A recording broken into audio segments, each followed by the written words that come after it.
Welcome to Blending the Family, the podcast. Topics can range from dads hitting rock bottom, daughters watching their parents divorce, or even what is a good wine for couples to have while talking about finances. Here's your host, who actually owns a copy of the best of Milli Vanilli. Imagine that, Tommy Maloney. Welcome to another edition of Blending the Family, the podcast. I am your host in a very horizontal position, Tommy Maloney. Oh my gosh, I hate our medical insurance world. Hate it. All right, before I talk about our guest, Ashley Machele, who is, oh my gosh, find her on Instagram at Ashley Machele. Ashley at ASHLEYMACHELE.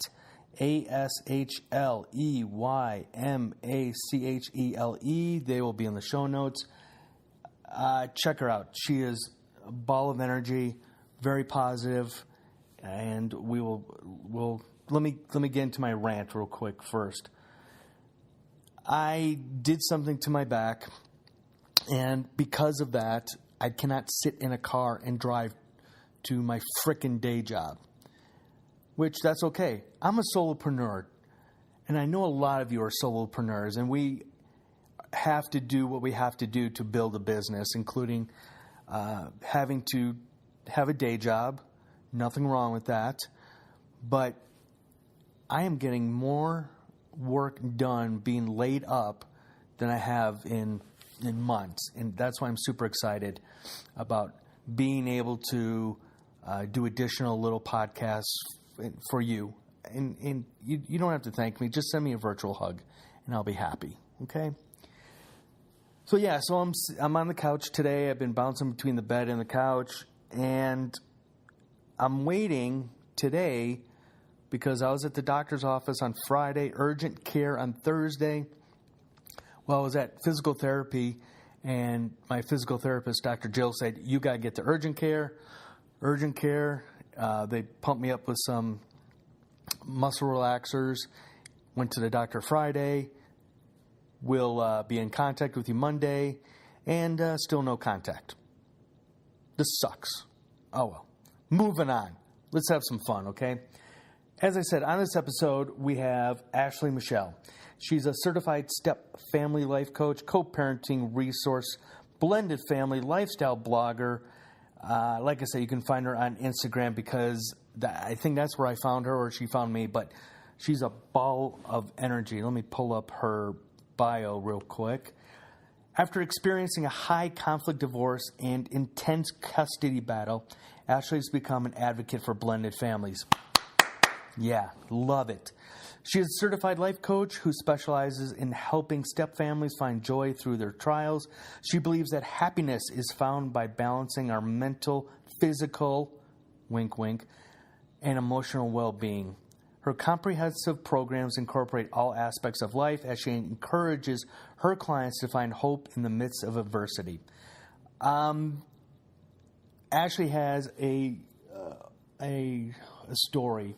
And I'll post the link of her guest blog post talking about the day that her daughter wanted to live actually with her dad and bonus mom versus living with Ashley and Ashley's husband, a.k.a. her daughter's bonus dad. And it's heart-wrenching. I mean, those are tough decisions. Not only coming from the kids making those big decisions, but as parents, letting our children go. And this isn't like down the street where I'm in our family. Ann and I are very blessed because Ann's daughter, well now Becca, she's 16, is right down the street. Connor, my son, he's about an hour away. That's still tolerable, but the point is, in a lot of cases, maybe yours, this is cross-country, or maybe cross-continents. Anyway, Ashley and I talk about things such as boundaries, especially in her situation when, her daughter is there for like the summer. And again, rules are different in parenting households. And as much as kids need rules, it's really hard to stay consistent in the households when it comes to rules. So we talk about that. We talk, again, you'll hear me go, clean the room, just shut the door. But we talk about trials and tribulations of, traditional families. They really, in my opinion, don't really understand what blended families go through. Not only are you dealing with your spouse, but you're dealing with, at times, maybe your spouse's ex-spouse, or you're dealing with, your ex-spouse. So it gets very convoluted at times. But as long as you keep focus on the kids, all is great. So again, Ashley and Machele is our guest on this episode of Blending the Family podcast. I hope you get something out of it. The thing I got out of it is we're not all perfect. Even as certified coaches, even as people who are trying to serve others, we make mistakes too. And part of this interview, we talk about the mistakes we have made. All right. I would be so grateful if you would leave comments. Please review on iTunes. We're on Spotify now. Please, iHeartRadio, SoundCloud, YouTube, Libsyn. Just excited about all the choices this podcast is being broadcast to. Thanks for tuning in. Thanks for listening. Thanks for sharing. Thanks for caring. You have a great day. On your Instagram feed. I don't know if I can say this, but I'm going to say it. You left the door open. Okay. Do you remember that recently? You thought a burglar came in. Yeah. What happened? What was the story? Because I didn't get to see the whole thing. Oh my goodness. Yeah. So I was just running out the door with my 2 young kids. I've got a 4-year-old and a 6-year-old, and I was on my way to kindergarten drop-off, and I must have left the door open, and I was gone, and I ran errands, and I thought everything was fine, and when I got home, our front door was wide open, and I just was, I didn't know whether it was me or whether someone broke in, so it was you. And I called my husband, and I made him go check the house before I walked back in. It was funny because you, on your Instagram, you were like so calm. It was like, I don't know if I left the door open. I don't know if there's a burglar in there. And you were laughing about it just like now. And it was just like, I know. Yeah. Well, we live in a really just cute little small town in Idaho. So I thought, what are the chances of someone breaking into our house? And then, it's just mom life, like I'm scatterbrained and stuff like that happens. And, you just laugh about it and it's fine. Well, you're laughing about now. And, and I say we as people have gone through divorce, and from your bio, it wasn't a good divorce, but the good thing is you took something bad and you turned it into a positive with being a life coach and supporting other blended families. Tell us more about that. Yeah, absolutely. So I went through just the biggest challenge in my life when I went through my divorce. I really struggled with, and it was actually a lot of transitioning for me at that time. It was going through the custody battle and moving, and just, when we moved across the country, I just had a baby, and anyway, it was definitely a challenge, and turning that around and helping others, like I just wanted to provide the resources that I needed when I was going through that. So it's just been, I guess you could say that channeling all of that negativity and learning how to transition into a better perspective and sharing that with others and kind of allowing that to be now a source of positivity in my life has been, it's been amazing. I've had other guests on the show dealing with blended families, and I give them the same question. The same question is, and I use my wife and I as the example, and our example was this, that if our kids, so she has 2 daughters and I have a son, and we vowed, even before we got married, we vowed that if the kids didn't get along, we weren't going to continue on. What is your thought on that? That's a tough one because I feel like my daughter has been very well adjusted, and I've been really lucky that when I met my husband, she was really young, so she hasn't had, she's had a lot of stability in her life for a child that comes from divorce. There haven't been a lot of,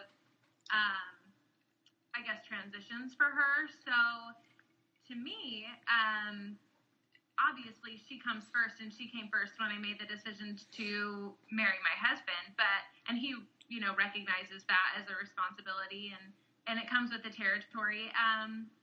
But at the same time, my husband is he's my rock, and he's there for me, and he supports my decisions. And so it's worked out so far that things have gone hand in hand, and we've just made those decisions together. So final answer on that question. Final answer on that question, I would say you have to make sacrifices in your marriage, and raising children is one of those. Yeah. Yeah. Well, because my thought was that, so here we are as a blended family. The kids don't really get a lot of say in the matter, and I felt that this is their opportunity, because you don't want to go into a new marriage with even more baggage. And we're going to talk about the question I posed to you today, because it was just one of those questions weighing on my mind. But again, I didn't think that the kids have a lot of say in who now they're going to be in the same household with. And I think that's why, right or wrong, good or bad, if you're in a situation where you're dating somebody who has kids and you have kids, and if the kids don't get along, do you really want to start off a marriage that way? And again, to use our example, we're very blessed that the kids got along, but you see it so much. Especially in your line of work as a life coach, I'm sure you see it where kids just don't get along, and no matter what in that situation, they're not going to get along. And that's why I just felt that if the kids didn't go along, maybe that's an opportunity for you to wait until maybe the kids are out of the house or even more mature. And that's why I bring that question up. Yeah, absolutely. And you have to decide what your priority is, and whether that's a sacrifice you're willing to make, and whether that's something you want your children to adjust to. And that's a heavy burden to place on them, depending on where they are and what stage they are in their life, and whether they're ready to handle a conflict or, something like that. A lot of kids are well adjusted enough to be just fine, and they learn to adjust, and it's fine for them. And then other children, that can alienate them even further in a situation that might already be tumultuous. And so I definitely think it would just depend on the situation, So put your life coach hat on. You've got a couple. They both have kids, and they're getting ready to walk down the aisle. And what would you say to them as their coach? And their children are struggling with it? Exactly. Yeah. Yeah. In that situation, I would say that a lot of what I do as a coach is allowing them and providing the dialogue for them to come up with their own decision. And so the questions that I would ask them would be more, just trying to assess that situation and bring up maybe what issues are already existing between the children, and what potential conflicts they see in the future, and just kind of weighing the pros and cons of that, and deciding whether they're ready as the family to make that step, and whether that sacrifice is, the sacrifice of maybe losing that relationship that you have with your child to move on and gain a relationship with a new spouse. For some people, having that supportive spouse would be a good thing for a child, you know, like having that stability and the structure, and you know, it presents new challenges, but it could be something that benefits them in the long run. So just, I guess, assessing whether that is something that they're ready to do, or whether maybe it's not the right time for them and that they need to just, you know, prioritize their children at that time. So I wanted to bring up the question in your circle, and I've run into this, especially lately, of parents that just have not been associated with blended families, and they don't understand the dynamics of, my gosh, you're dealing, not only are you dealing with your former spouse, your spouse is dealing with their former spouse. And, I mean, I don't know how to describe them other than, I guess, normal families that don't have to deal with divorce. It's an education, and I'm finding myself more and more of having to explain myself and have to explain things that, you know, I'm a very private person around other people, and it's one of those situations where you have to go in depth, and you're just going, this is like 10 minutes of my life I'm never getting back. However, I have to explain this to them, and like I said, I sent you the question too, and that is, what's the best way to explain to another family about being a blended family? How do you? The only way I describe it to a lot of people is, well, we're like the Brady Bunch, just minus Alice, because we don't have the funds to afford a daykeeper. Daykeeper? What do you call? I don't even know what I'm trying to say. I don't. It's the cold medicine kicking in, I guess. Oh, there you go. No, I agree. I feel like that transparency is so important as a blended family, because there's no quick answer. Like when people ask you, how many kids do you have? And that seems like a pretty safe question for someone to ask. You know, any other traditional family would have a really good answer for that.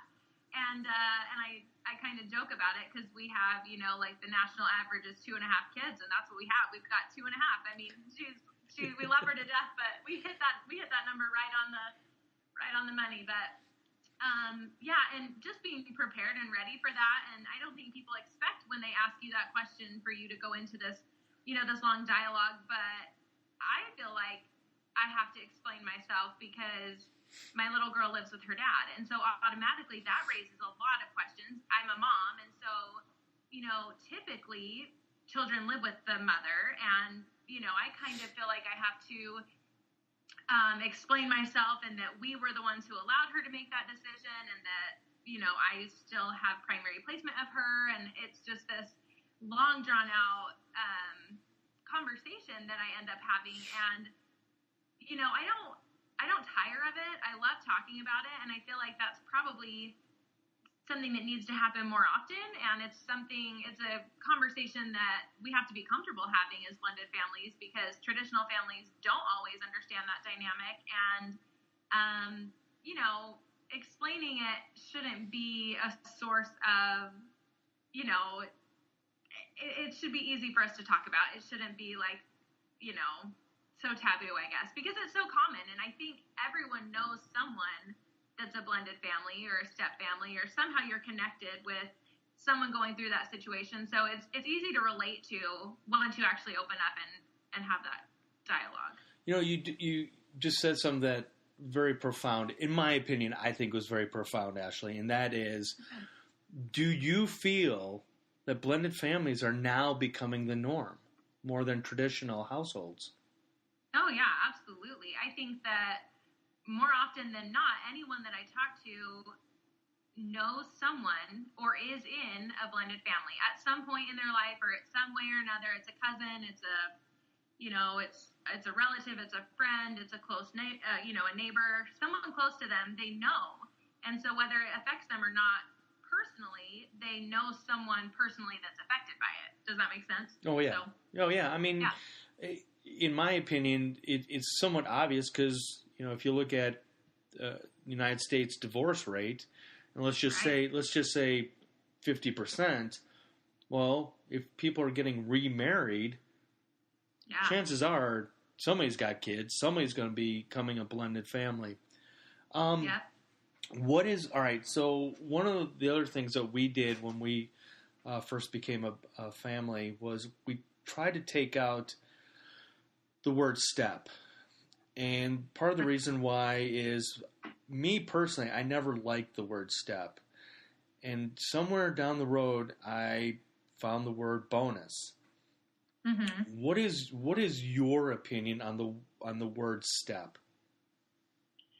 I feel like step is commonly used, so it's easy to use to explain, but I feel like it does have like this negative connotation around it. And so using the word bonus or blended, I feel like makes it a little bit more positive, and we can associate,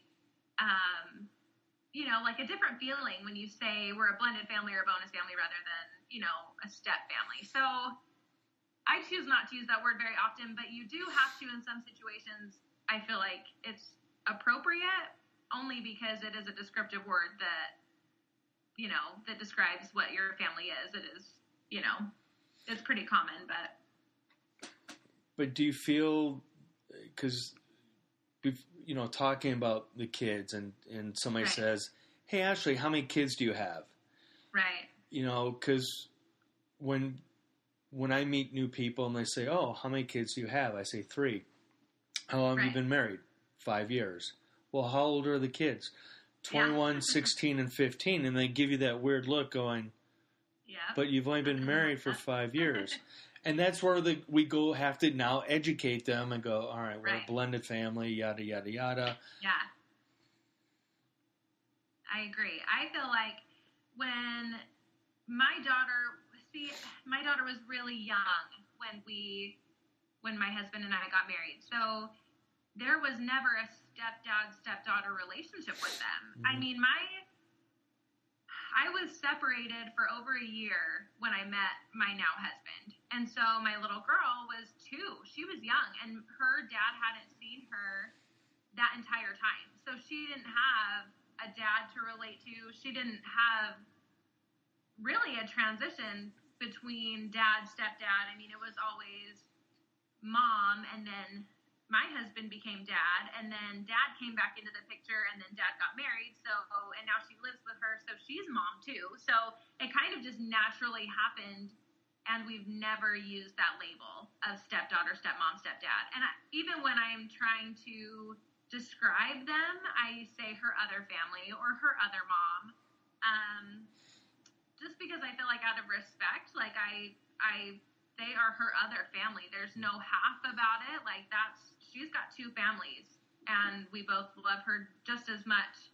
We love her the same. We adore her, and she's ours just as much as she's theirs. And there's not a half or a step. It's definitely a bonus family. Yeah. I like that because that truly is a bonus family. And, I'll never forget going through court many, many years ago where my former wife wanted to move out of state. Mm-hmm. And after 4 hours of deliberation and witnesses and all this, the judge just said, well, number one, that child, my son, is not leaving the state. But the one thing to remember is, with all these people in this courtroom, that child is loved by so many people. Right. And it was one of those moments where, in family court, you still hear the horror stories. And I'm just sitting there, I was in tears because he ruled in my favor. But the judge got it. But at the same time, that was a wake-up call for me to go, oh yeah, because my former wife's husband truly does love my son.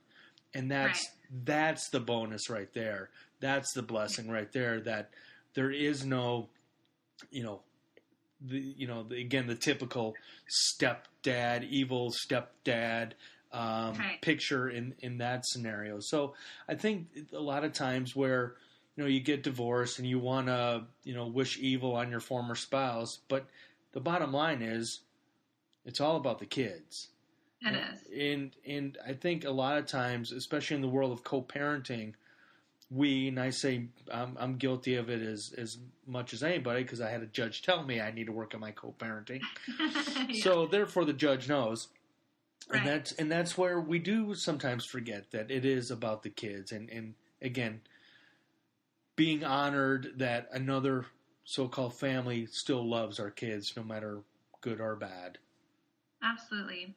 Well, and our biggest challenge right now is my daughter wants to live with both of us. Like when she visits with us, she is in tears and says, I just want to live with you. I want to live with you. I want to visit them. And then, the day that she gets back with them, she's in tears again and says, I love you. I want to live with you. And she is having a really hard time choosing. And so what I've done to kind of make that a little bit easier on her is changing the conversation and saying, it's not about who you live with. It's about who you're going to be with when you go to school and who you're going to be with during the summer and on your school breaks. Mm-hmm. So you live with both of us, essentially, and changing the wording in that phrase to make her feel like she doesn't have to choose between us. We all love her so very much. And wherever she chooses to spend the school year is great. You can do your homework and go to school with them. And then in the summer, you get to go with the other family, and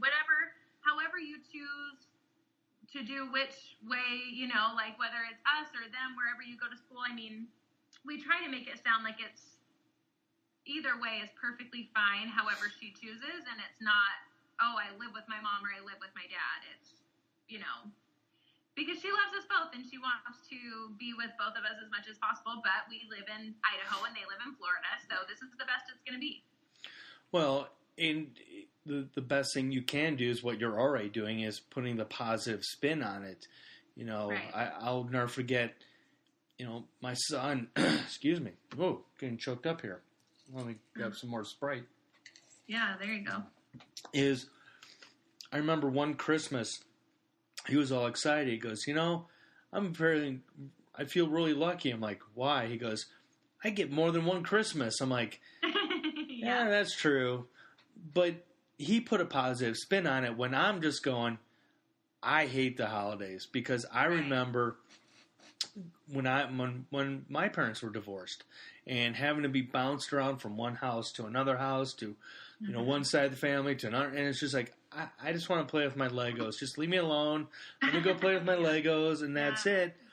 But I think that is so key what you're doing, Ashley, and that is putting, a positive energy saying, hey, I'm still mom, that's still dad, you still have a house here, we're not changing the locks yet.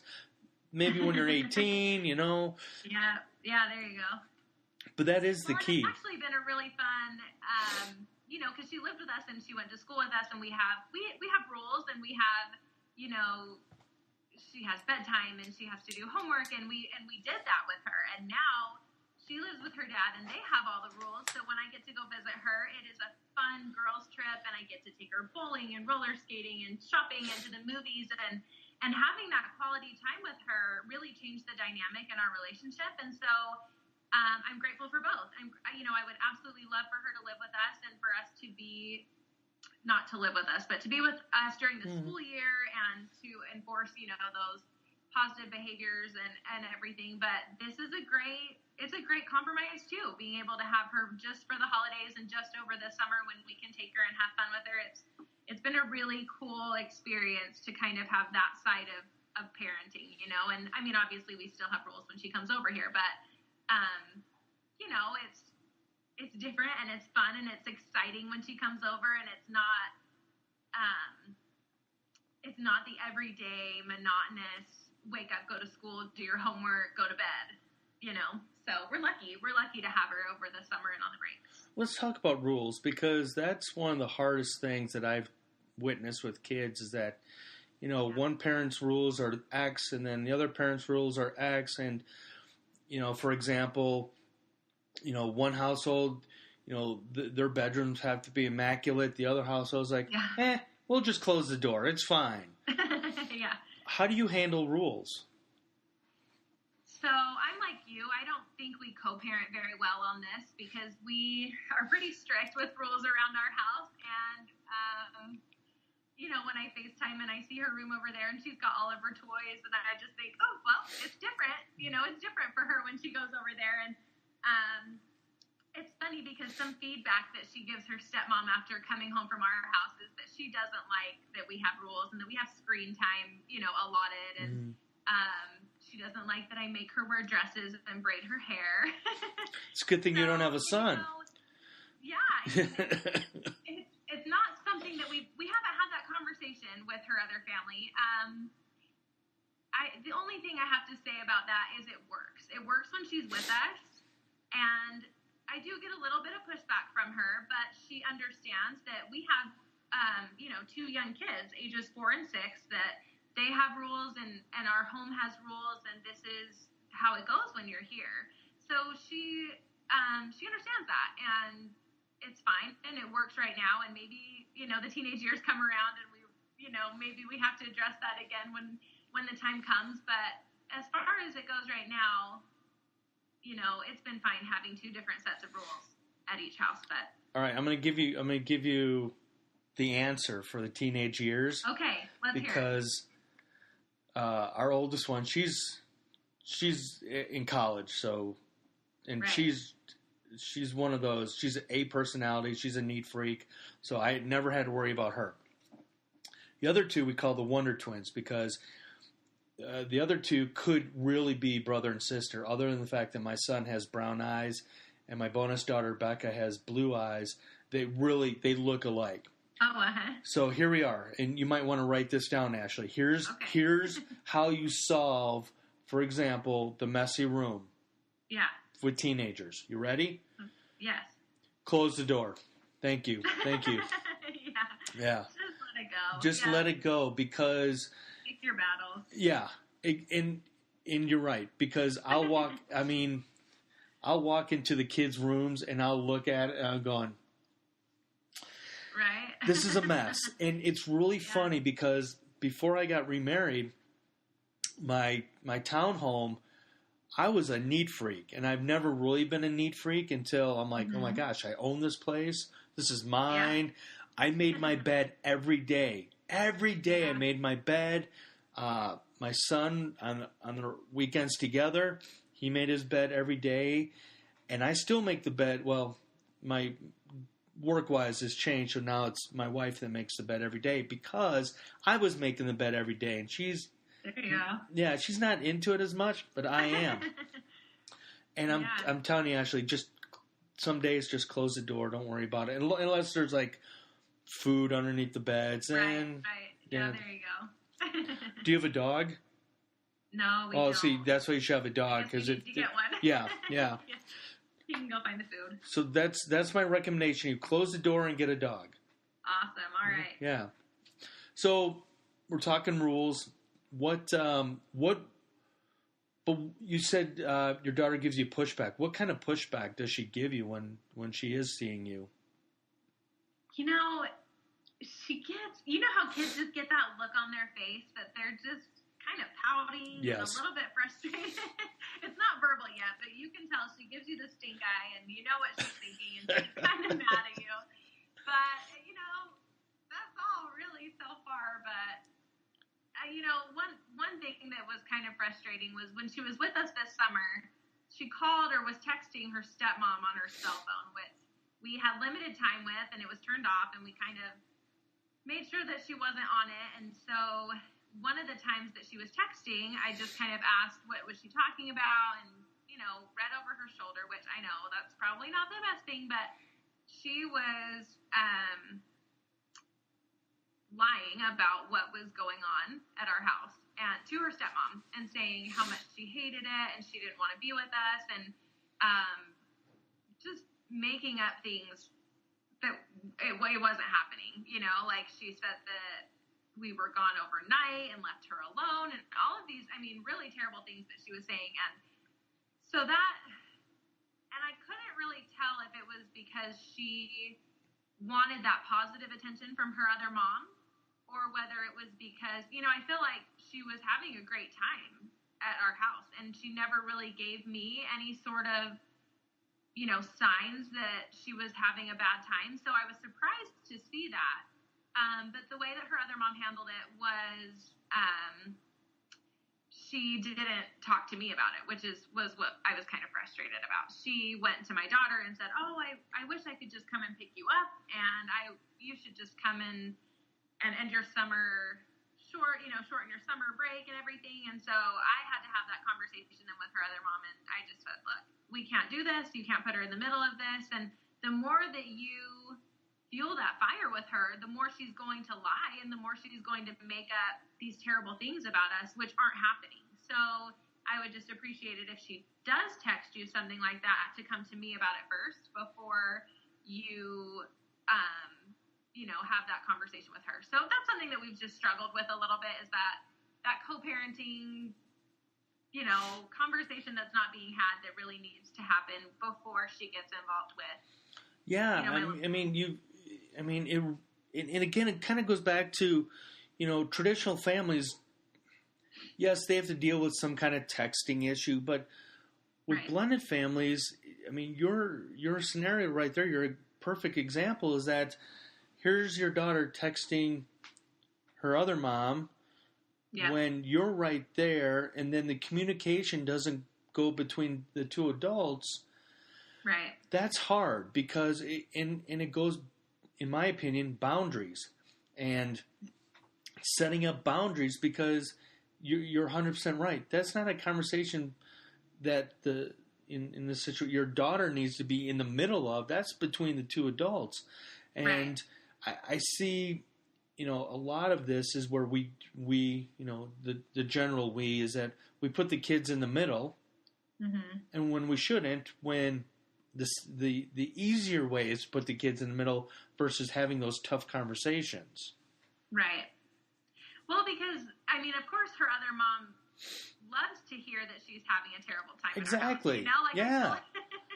Like that validates her and that validates their relationship, and she loves to hear that. And so feeding into that is only causing the problem to get worse, because then my daughter feels like she has to lie and make up these awful scenarios that aren't true in order to gain acceptance from her other mom, which, I would love to say that there's an easy solution to get through that, other than just trusting the other parent. Like, just knowing that I am obviously not doing anything that would ever put my daughter in jeopardy, and we would never, the things that she's saying obviously aren't happening. And, but it's still, as a mom, that it hurt my feelings. I was like, why would she say that she doesn't want to live here with me? And why is she telling her, why is she making up these stories? And then I realized that it's because she's receiving that validation from her other mom when she's doing it. So that's when that conversation had to be had, that when she says that, you have to just shut it down and just say, look, it's not, it's not okay for you to say those things. So. Yeah, and again, it's really hard. It's really hard for kids, because it's in a situation that you're in, your daughter is in Florida and you live in Idaho, and a lot of families are in that situation. I'm very blessed that my son's only like an hour away, so I'm close to him. And actually, my wife's former husband is like a few blocks away from here. Oh, okay. So it works out really well. But man, Ashley, that has to be hard, because not only, the distance wise, but, not having your daughter as much as you want. So let me ask you this. How do you, and this is more of, helping other families out, but how do you two stay connected and stay bonded on either a daily basis or a weekly basis? How do you two stay in touch?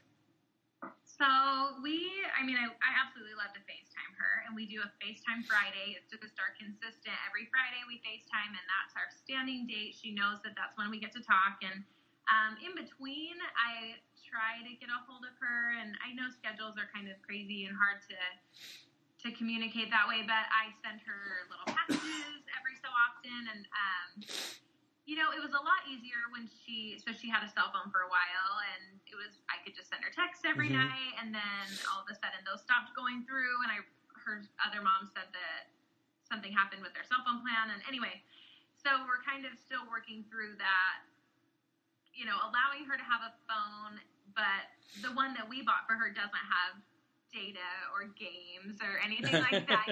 It's just a prepaid, and she was not happy. She was like, "This is not. I don't want this phone." Mom, a flip phone is not cool anymore. Come on. Not cool, yeah. Right? And so I thought, well, it's just a way to communicate with me, and she wasn't very happy about it. So we're still working through that, but because it all goes through then her stepmom's phone, which is difficult to go and have that conversation every single night, like I would love to have, but. Yeah, we do as much as possible, but FaceTime Fridays, I look forward to FaceTime Fridays. I like that. I have to write that down. FaceTime Fridays. Yeah. And we'll, need to share that with the rest of the world, Ashley. FaceTime Fridays. Hashtag, as the kids would say. I don't remember when the pound sign became a hashtag. I didn't get that memo, but hashtag FaceTime Fridays. There we go. Say that 10 times fast. What other ways can you two stay connected and bonded? What do you guys have, like some unique traditions that you've come up with? Not so much. I mean, I loved reading about the love languages. I don't know if you've looked into that at all. And it's kind of about your spouse, but the love languages are the same for everyone. So even with children, and my daughter's love language is receiving gifts. So one thing that keeps me connected to her is just making sure that she's got a little trinket every time I visit, or sending her a little package, and she appreciates that. And part of the reason why her room is so messy is because it's full of all of her little gifts that she receives. But, just knowing what your child needs, whether that's quality time, whether that's words of affirmation, whatever it is that speaks to them. It's not your love language, it's their love language, and what is going to show them that you love them. So that's kind of our tradition. But I like that. For a while when I was in my townhome, we would do once a month, no making the bed Saturday. That was our little tradition. Oh, I love that. Yeah, now he's taken that to the extreme. Well, actually, the kids have taken it to the extreme. Right, but, we'll have to do something like that. Yeah. That sounds fun. Or just close the door.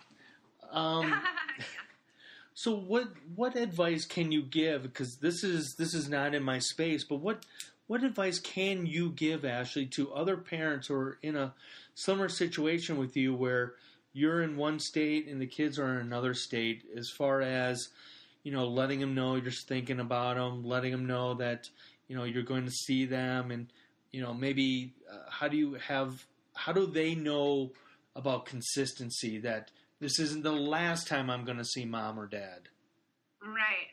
Well, definitely communicating your plans. Like, what I try to do is look at her school calendar and let her know, calendars are a great tool to give them and kind of share, look, this is our plan and this is when I'm going to see you next. And if something comes up and that doesn't happen, just, making that communication as soon as possible so that they know what to expect. I mean, setting that expectation is really important so that she knows that, maybe I don't have a school break in January or February, but mom's going to see me over my spring break for a really long time. So, a visit in between would be a bonus, and I'll tell her that, I might be able to get to Florida for a weekend in January or February, but if not, you're going to see me for a full week over spring break.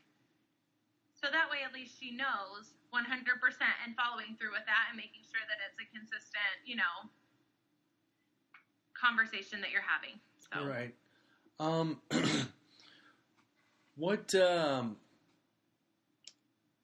What has your marriage, the second one and final one, right? Yeah. Yes. Yes. Yeah.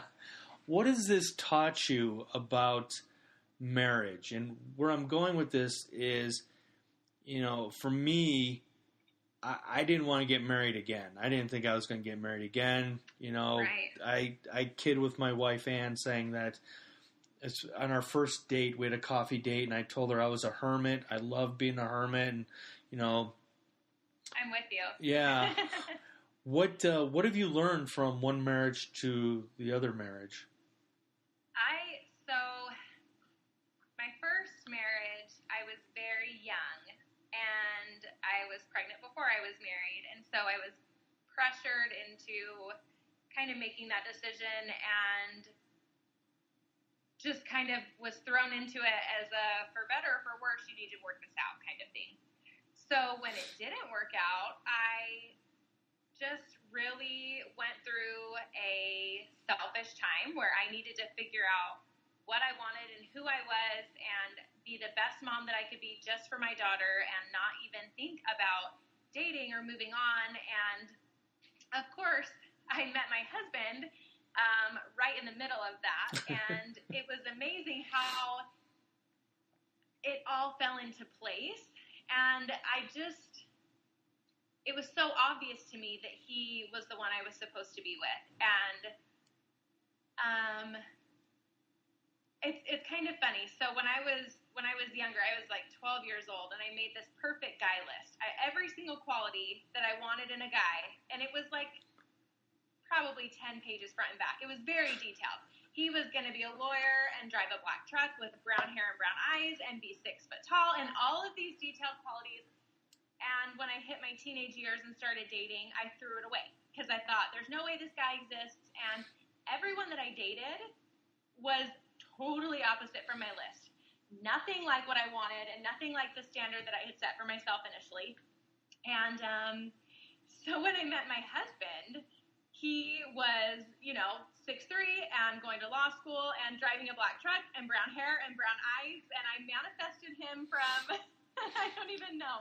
But he was perfect in everything that I had ever wanted, and it was so clear to me that everything works out and everything happens for a reason, and there's no way that I would have met him without going through the trial and the challenge and being in a point in my life that I was after going through my divorce. Like, I had to go through that and go through that challenge to be ready to meet him and to be in a position to say, I'm ready for this. I'm ready to get married. I'm ready to be with someone and commit to you. And, the rest is history. Now we're together and we're in it. So. Law of attraction, right? It is. I can't think of who said it, and somebody will email me, but whatever the mind can conceive, you can achieve. I'm screwing that up, but yeah, because there's lots of those, yeah. I mean, so like you said, you had it manifested, you had that vision, but at the same time, I agree that as the saying goes, you have to kiss some frogs before you get to Prince Charming, That's right? Yeah, I had to be ready for it, and it took me a long time, a lot of frogs, to get to that. But so, staying on that topic, how can your story help others? So, for example, I'm gonna guess you might have gone through some depression during all this. I mean, a lot of us have battled that dark time. How can you, how can you have somebody? I'm trying to figure out how to phrase this, but how can somebody have that 12-year-old girl or guy, of having that picture, of manifesting that person they want to be with? How can somebody get out of the best opinion you have? How can they get out of that funk and knowing that there are better times and better princesses? So one thing that I'm really passionate about sharing is that all of our aspects of our life are so interconnected. So mental, physical, emotional well-being. And while we are going through a challenge, and while it might seem like the very worst day of our lives, there's always something small that we can do to create a better balance. And whether that means going for a walk or drinking more water or, finding a good book to read, all of it is connected. So if we're able to make those small, simple decisions and just do one little thing at a time, that adds up and it alleviates the pressure off of what we are actually, struggling with and dealing with. And for me, it was like I just decided to be healthy one day. Like I was like, okay, I'm gonna start working out and eating healthy, and I made that decision. And that small act that it completely changed my entire life. I got connected with a community of uplifting women, and I became really, passionate about group fitness, and surrounded myself with that community of people to help me. And it was just that small little decision. So I would say just make a little, like that one tiny thing can have such a big impact on your life. So, you don't have control over your situation. You don't have control over what the judge is going to say or what the custody arrangement is going to be, but you do have control over, going out for a walk or reading a book or doing one thing for you, for your self-care, and making that a routine and part of your life. I think that's a good way to just say, thank you, Ashley. Because I don't want to, say anything, because I'm notorious for saying more stupid things, but I think that's perfect, because everything you were saying there, it's going to help you in the long run. It's as I always tell my kids, and they always give me that weird look. Have you ever been bitten by an elephant? They always look at me and go, no. But have you ever been bitten by a mosquito? Yes. It's the little things that add up.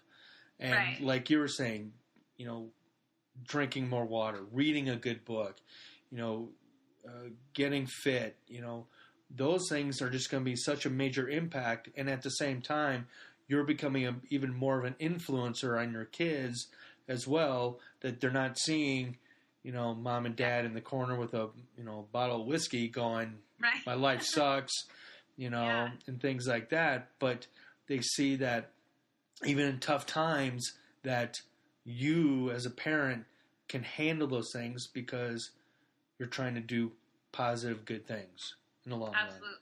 Yep. Well, Ashley, I appreciate your time. Well, thank you for having me. It was a great chat. And I look forward to seeing you on Instagram some more, and lock the door next time. Thank you for listening to Blending the Family. The complaint department is now closed for repairs. Try again next time.